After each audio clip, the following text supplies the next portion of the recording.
Hello everyone and welcome back to another video from Crazy Gamer. In this video, I'm going to show you how to change your username within the Gardenscapes game. So let's get started right away.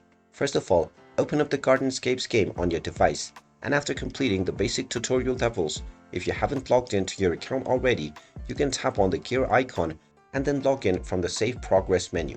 Once you are logged in, if you wish to change your name within the game, then tap on the gear icon at the top right corner once again, and then click on Change Name.